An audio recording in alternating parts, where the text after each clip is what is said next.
2023년 3회 전기산업기사 실기 9번부터 가봅니다. 다음 내용을 보고 빈칸에 들어갈 내용의 용어와 단위를 쓰시오. 조명설비에서 복사에너지를 눈으로 보아서 빛으로 느끼는 크기를 나타낸 것으로 광원에서 발산되는 빛의 양이다. 요게 포인트죠. 광원에서 나오는 빛의 양, 광원에서 발산되는 전체 빛의 양, 이것을 묻는 문제인데요. 한번 봅시다.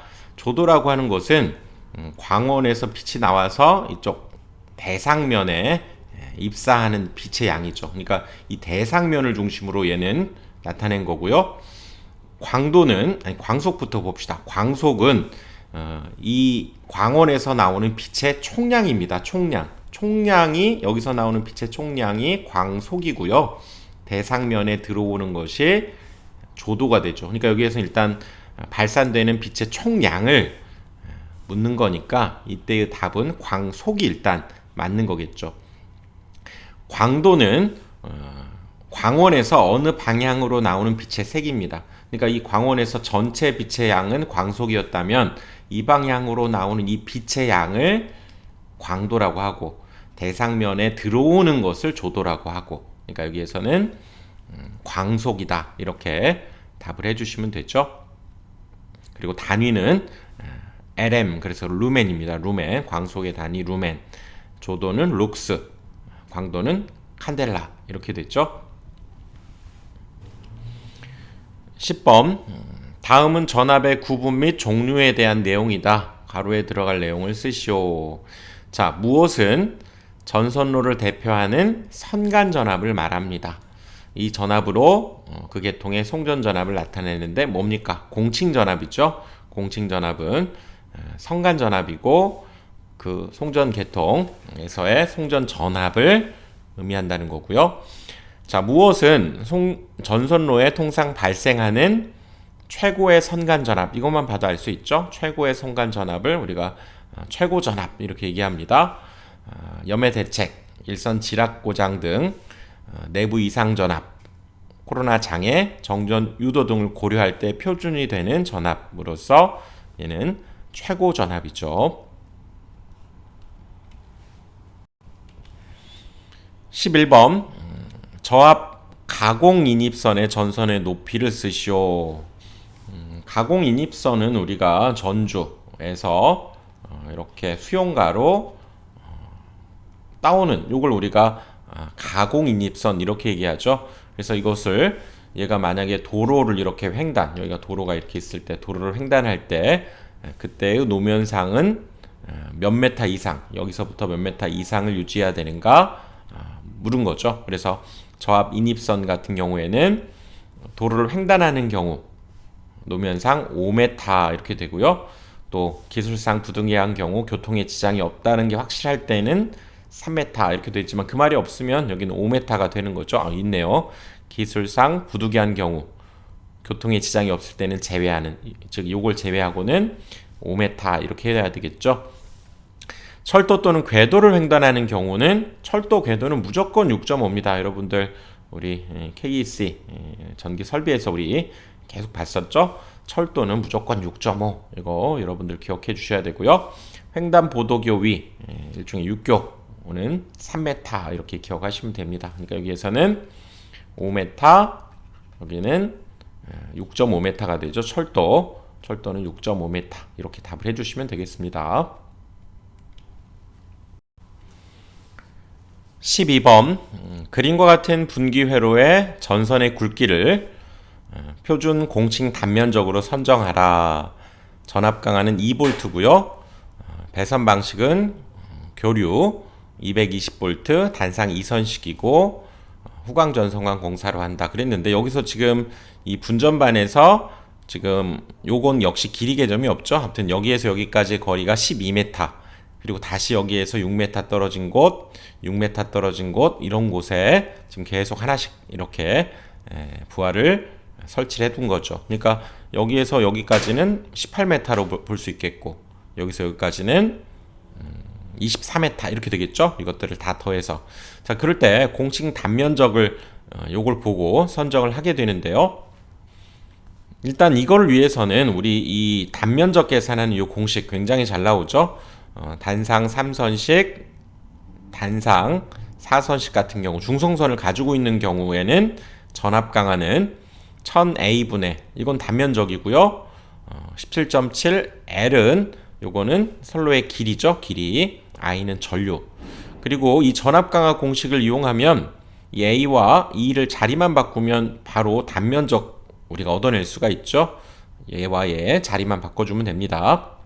그래서 이때 중성선을 가지고 있는 단상 3선식, 삼상 4선식 같은 경우에 그때 이 전압 강화는 대지와 선 간의 전압을 의미합니다. 즉 대지 전압을 의미하고 나머지 여기 뭐 단상 2선식, 삼상 3선식 이런 경우는 이때의 전압 강화 해당되는 것은 선간 전압을 의미한다는 거 특별히 더 기억을 해두시고 이 수치 기억해야죠.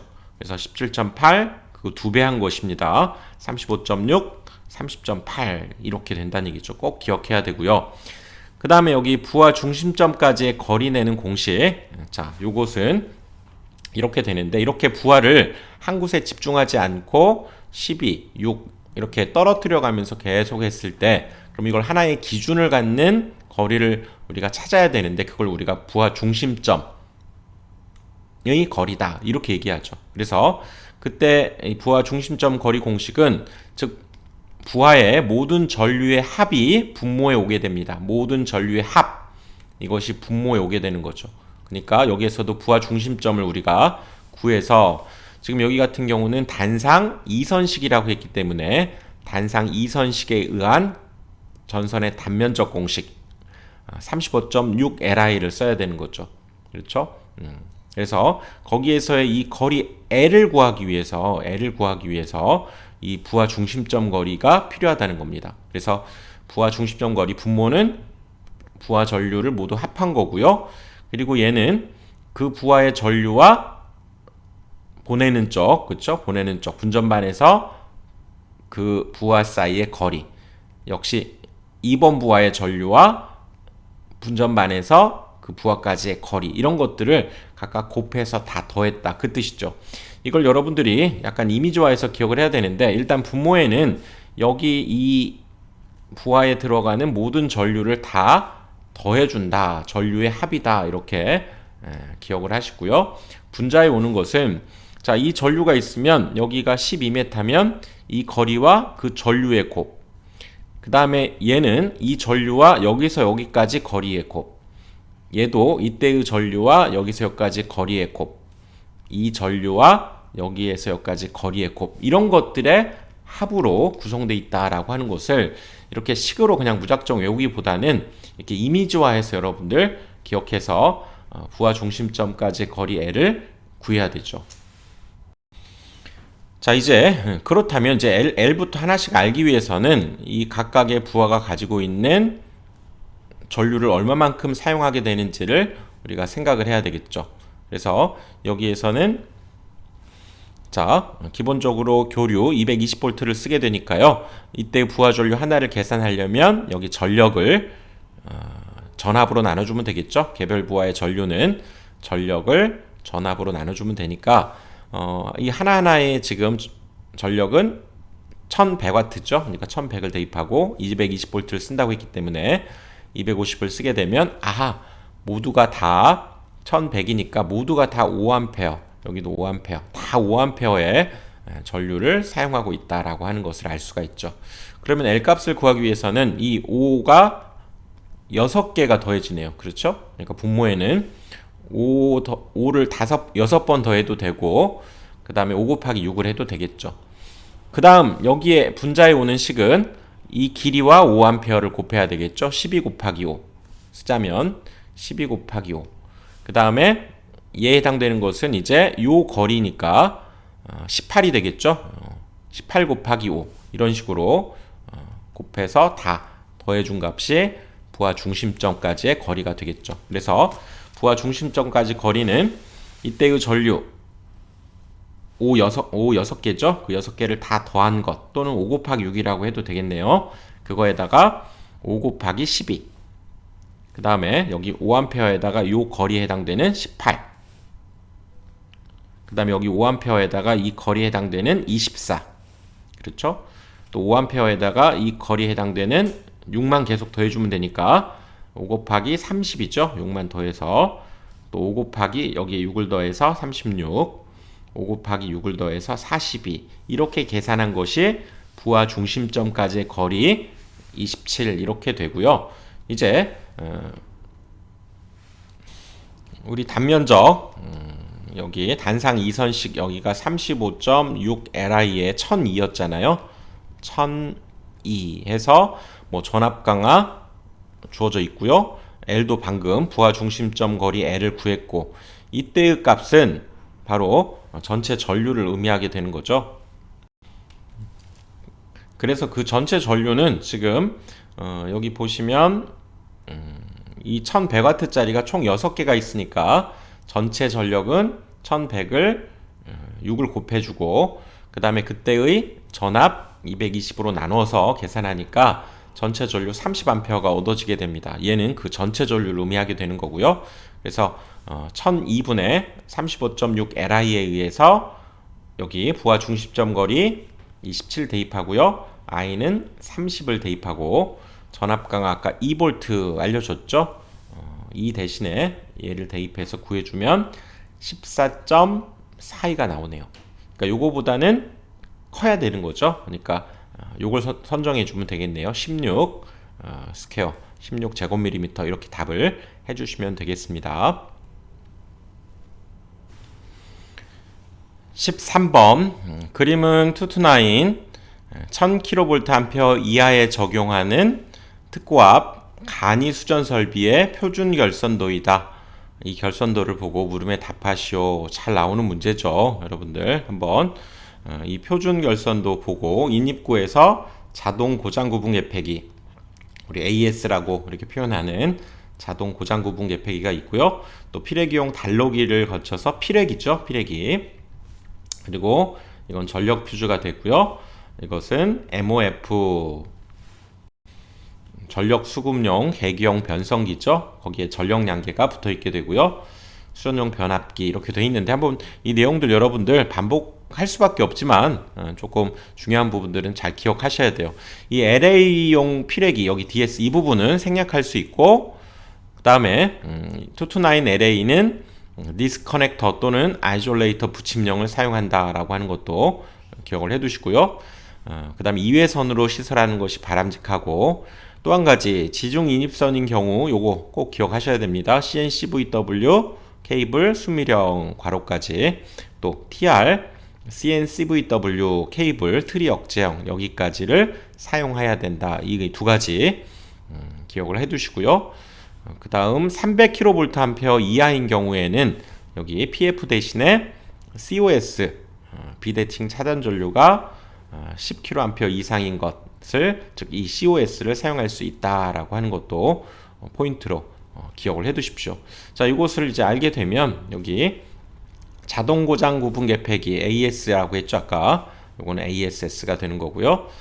결선도에 승낙할 수 있는 거 요거라고 그랬죠. 아까 그래서 LA용 DS 해주시면 되고 229 LA는 뭘 사용하는가? 디스커넥터 또는 아이솔레이터 이렇게 답해 주시면 되고요. 피해가 큰 수전설비 인입선은 예비선을 포함해서 몇 회선? 2회선 하는 것이 바람직하다. 자, 229 계통에서는 어떤 케이블을 쓰는가? 여기 앞에 지금 여기에서 빠져 있는데요. 여기는 CN, CV, W 이렇게 해주시면 되죠. 그래서 케이블 수밀형 이렇게 답해 주시면 되고 또 TR, CNCVW 트리 억제형 기억을 해주시고요. 화재 우려가 있는 곳에서는 FR 이건 난연성을 의미하는 거죠. CNCOW 기억하시고요. 300kVA 이하인 경우에 PF 대신에 전력 퓨즈죠. 대신에 COS를 사용했다. 비대칭 차단 전류 용량은 아까 10kA 요거였잖아요. 요거 여러분 기억을 해 두셔야 되는 잘 나오는 문제입니다. 14번 모든 방향에서 광도가 400 칸델라인 전등을 지름이 4m인 책상 중심 바로 위에 2m 되는 곳에 놓았을 때 책상 끝에서 수평면 조도를 구하시오. 이 문제는 지금 전등이 이렇게 지금 있는데요. 거기에서 지름이 4m인 책상이니까 이렇게 원 모양, 원탁 모양이죠. 원탁 모양. 그러니까 지름이 4m면 반지름이 여기가 2m가 되겠고요. 그 중심에 바로 위 2m, 여기도 그러면 2m란 얘기죠. 이걸 조금 더 크게 그렸어야 되네요. 여기가 즉 2m, 2m 모양을 만들려면 자, 여기에서부터 중심까지가 지금 2m고요. 반지름도 지금 2m가 되는 이런 모양의 지금 원탁에다가 책상이 이렇게 있다는 얘기죠. 이렇게 여기에 지금 광원을 두고 여기 반지름이 그럼 2m인 그런 곳이죠. 그럴 때 이 책상 끝 여기에서의 수평면 조도를 지금 구하라 그 얘기죠. 그러니까 문제의 의미를 먼저 아셔야 됩니다. 그래서 이 문제는 일단 우리 법선 조도, 수평면 조도, 수직면 조도를 알아야 되는데요. 이렇게 광원이 이렇게 있을 때 자, 이 점에서의 여기서 얘가 직선으로 쭉 가는 것 이걸 우리가 여기 이렇게 받는 조도를 법선 조도 이렇게 얘기합니다.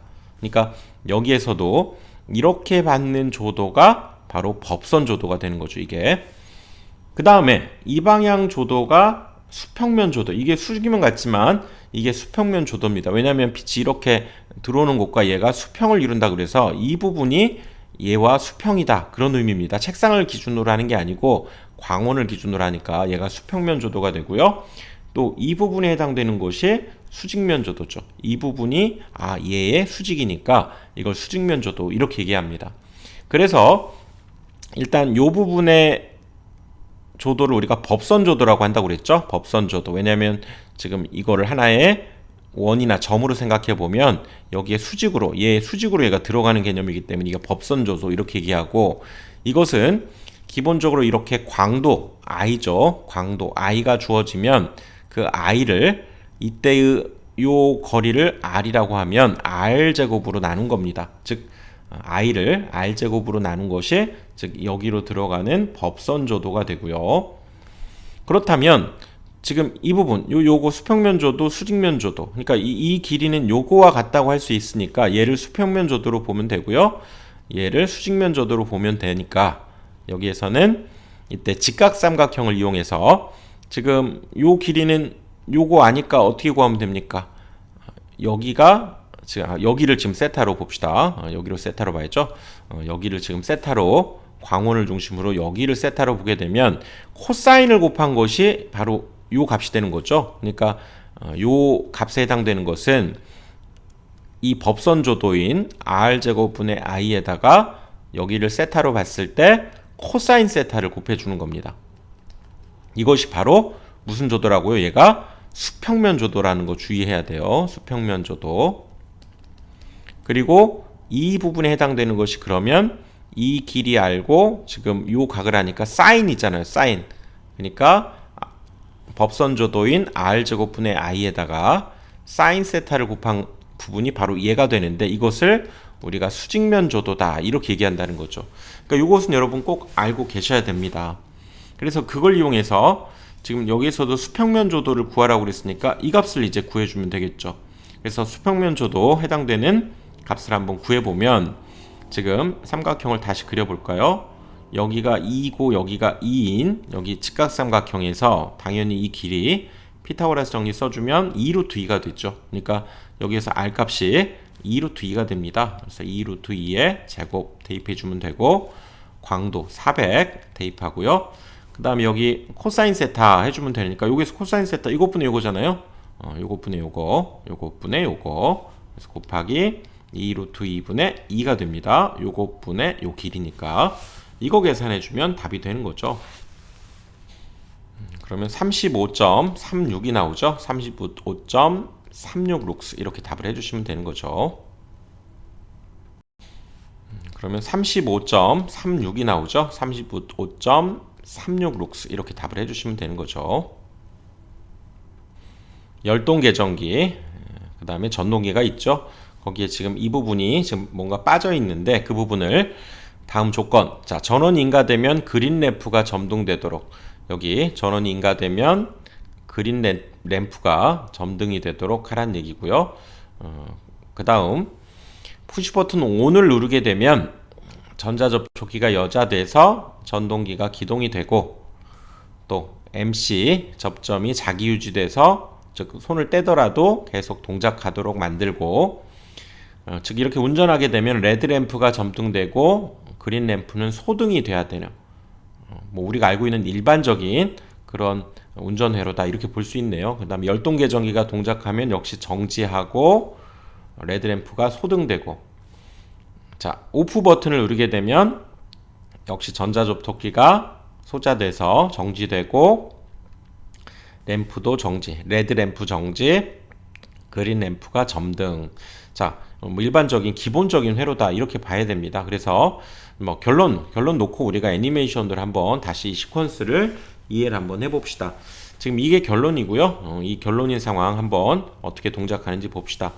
지금 MCCB를 ON을 하게 되면 기본적으로 그린 램프에 여기 불이 들어와야 된다는 얘기죠. 그래서 여기는 지금 A 접점들이 있어서 이쪽은 전원 공급이 아직은 안 되고 있고요. 여기는 이 MC에 B 접점을 두어서, 즉 B 접점이니까 전원만 공급하면 일단 여기에 불이 들어오게 되는 거죠. 그리고 나중에 MC가 여자 되면 얘가 떨어지면서 그때는 얘가 불이 안 들어오게 하기 위해서, 즉 이 부분에 MC에 B 접점을 그려야 된다는 거죠. 자, 그리고 이때 자 이제 손가락을 이용해서 여기 ON 버튼이 있죠. 그리고 얘는 MC의 자기 유지를 위한 버튼이죠. 그래서 얘를 누르게 되면 여기에 전원이 공급되면서 MC 여자 되네요. 그러면서 여기 달라붙은 거죠. 지금 자기 유지를 위해서 달라붙었고 MC의 주 회로 접점이 붙으면서 전동기가 동작을 하게 됩니다. 그리고 이때 손을 떼더라도 자기 유지가 지금 되고 있는 거죠. 계속 운전을 하고 있는 상황이고, 역시 이렇게 연결해야 레드 램프에도 운전 상황임을 나타내는 불이 들어오게 되는 거죠. 그리고 이때 얘가 뭐 어떤 문제가 발생해서 이 열동 계정기가 과전류라든가 이걸 검출하게 되면 이 열동 계정기 이거에 여기 수동복귀 비저점이라고 했죠. 얘가 툭 떨어지면서 이쪽에 전원 공급이 일체 중단이 돼 버리고 MC가 소자되면서 A 접점 떨어지고 B 접점은 붙으면서 다시 얘는 불이 들어오게 되는 거죠.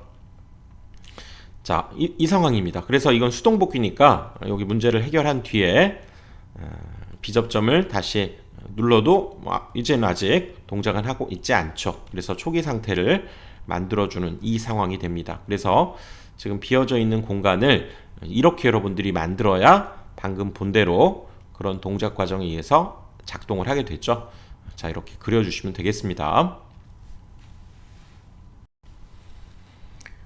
16번 단상 콘덴서 3개를 성간전압 3300V 주파수 660Hz 선로에 델타로 접속해서 60kVA가 되도록 하려면 콘덴서 한 개의 정전 용량 C값을 구하라는 얘기죠.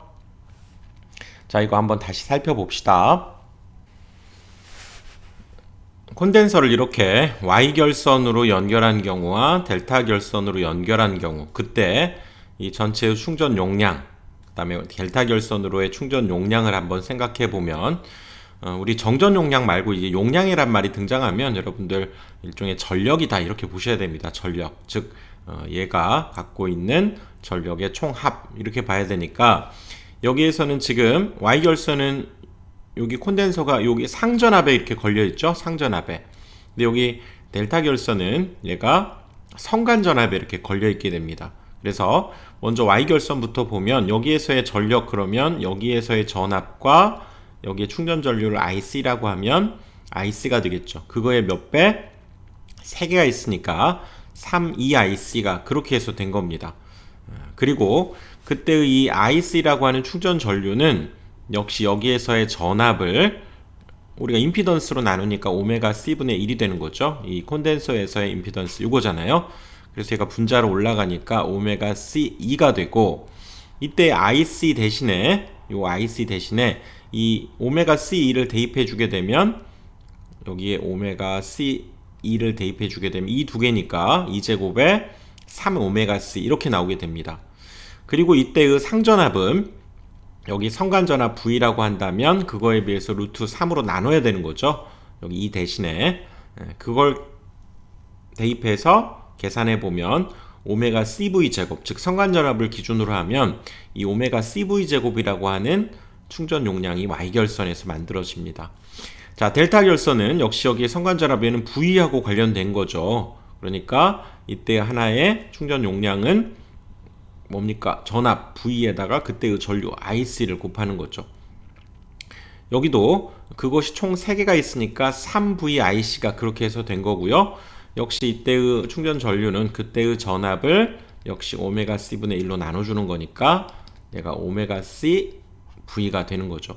그래서 이 IC 대신에 이 오메가 CV를 대입하니까 3오메가 CV 이렇게 되면서 성간전압을 역시 같은 기준으로 봐야 되겠죠. 성간전압을 기준으로 보면 델타 결선으로 할 때가 전체 충전 용량이 Y결선 때보다 3배 더 많다는 걸 알 수 있죠. 즉 델타 결선으로 할 때 더 큰 효과, 3배의 효과를 낸다. 이렇게 얘기할 수 있습니다. 그래서 이 문제에서는 지금 여기가 충전 용량이 이렇게 지금 주어져 있는 거죠, 이미.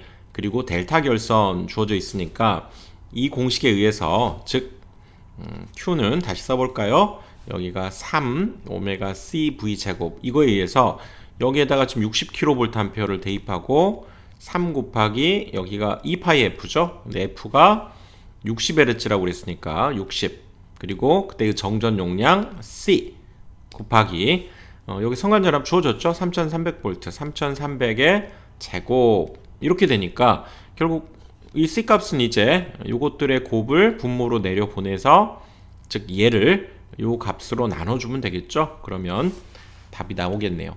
자, 그걸 다시 한번 이 부분부터 써보게 되면 요거죠. 여기가 지금 델타 결선 요거 3VIC의 3오메가 CV 제곱, 이거에 의해서 이제 C 값은 3오메가 V 제곱 요거 분모로 내려가야 되겠죠. 근데 오메가는 2파이 F니까 총 6파이 F가 됩니다. 그대로 여기에다가 이제 60kg니까요. 60 곱하기 10의 세제곱 2파이 F는 60Hz, 성간전압 3300 이렇게 대입해서 구해주면 되죠. 그래서 마이크로 단위니까 여기가 지금 곱하기 10의 6제곱 이런 관계가 되니까 4.87 마이크로페럿이 되네요. 답은 4.87 마이크로페럿이죠. 17번 2000 루멘에 복사하고 있는 전등 30개를 100제곱미터 사무실에 설치하려고 한다. 조명률, 감광 보상률 이렇게 주어졌네요. 그 경우에 평균 조도를 계산하라. 이거 굉장히 잘 나오는 문제. F는 ESD죠. F는 광속, U는 조명률, N은 등의 숫자, 등수, E는 조도, S는 면적, 그리고 D는 감광 보상률이죠. 그거는 n분의 1로도 할 수 있는데 n분의 1은 뭐 보수율, 유지율 이런 것이 주어지면 그것분의 1을 써도 되고요. 감광 보상률 D가 됩니다. 그러니까 여기에서는 지금 평균 조도를 구하라고 했으니까 평균 2를 기준으로 이 식을 다시 만들어야 되겠죠. 그래서 그러면 SD가 분모로 내려가니까 SD분의 FUN 이렇게 되고요. S는 넓이 100이 되고 D는 감광보상률이죠. 여기 D 감광보상률 1.5가 됩니다. 1.5를 넣어야죠. 그리고 요거 광속 여기 2000 대입하고요. U는 조명률 0.5 대입하고 N은 30등이니까요. 30 이거 계산해 주면 되는 거죠. 그래서 답은 200룩스가 답이 되겠네요. 18번 부하 설비 용량이 100kW인 용량에 수용률 주어져 있고요. 부하율 주어져 있네요. 공장에 1개월간의 사용 전력량을 구하라. 1개월은 30일로 계산하라 그랬네요. 자, 여기에서는 일단 1개월 동안 사용하는 전력량을 구한다는 것은 우리 전력 요거에다가 하루 24시간 곱하기 30일을 해야 된다 그 얘기죠. 그러니까 여기에서는 그때의 이 전력을 우리가 구해보는데 문제는 이때의 전력 100kW 주어졌으니까 얘를 갖다 쓰고 이걸 다 쓰는 것이 아니죠. 여기에서는 이건 설비 용량입니다. 이거는 사용하는 전력이 되는 거죠. 여기에서는 지금 주어진 건 설비 용량이니까, 즉 사용하는 전력은 수용률과 부하율을 우리가 고려를 해야 된다는 얘기죠. 수용률은 이 설비 용량을 다 쓰는 게 아니라 뭐 어떤 계절에는 이 정도의 부하를 쓰고 어떤 계절에는 이 정도만의 부하를 쓰니까, 즉 동시에 쓰지 않는 부하가 이렇게 있으면 그걸 고려해서 최대로 쓰는 것이 전체 설비의 80%를 쓴다, 그런 의미가 있죠. 그러면서도 이 부하율이라고 하는 것은 그거에 비해서도 이거는 일종의 평균 전력을 계산한 거다, 이렇게 볼 수 있습니다. 그래서 이 둘을 곱한 것이 사실상 최대 전력이 되는 거죠. 설비 용량에다가 수용률을 곱해야만 그게 사용하는 최대 전력이 되고, 그러면서도 얘는 평균적으로는 그거에 시간적으로 따졌을 때는 60%만 쓴다, 그런 의미입니다. 자, 이걸 한번 다시 보시면 부하율은 우리가 최대 전력분의 평균 전력, 이렇게 외우자고 그랬죠. 꼭 외우셔야 됩니다. 부하율은 최대 전력분의 평균 전력. 그래서 부하율이라고 하는 것은 최대 전력에 비해서 얼마만큼 평균적으로 쓰는지의 비율이니까 이렇게 됐죠. 그 다음에 이 평균 전력은 뭡니까? 사용 전력량을 시간으로 나눴다, 평균이니까 이렇게도 볼 수 있죠. 그래서 이 식으로 우리가 이해를 한번 해보자면, 결국 우리가 구하려고 하는 이 사용 전력량이라고 하는 것은 지금 부하율에다가 그러면 최대 전력이 곱해져야 되겠죠. 자, 이쪽 곱하기로 가야 됩니다. 부하율에다가 최대 수용 전력이 곱해지고요. 그 다음에 여기도 이건 분모를 의미하게 되는 거죠. 분모 역시 곱하기로 가니까 시간이 곱해진 값이 사용 전력량이에요. 근데 여기에서는 얘는 설비 용량이지 최대 수용 전력이 아니라고 그랬죠. 그러면 이 값에다가 수용률을 곱한 거, 즉 이 값에 해당되는 건 100kW 곱하기 0.8을 한 것이 최대 수용 전력이고, 거기에 부하율도 곱하고, 그 다음에 여기 시간 개념인 24시간 30일도 곱해야 되겠죠. 그래서 이 문제는 결국 월간 사용 전력량은 최대 수용 전력인, 즉 설비 용량에다가 수용률을 곱하고, 이게 최대 수용 전력이 되는 거죠.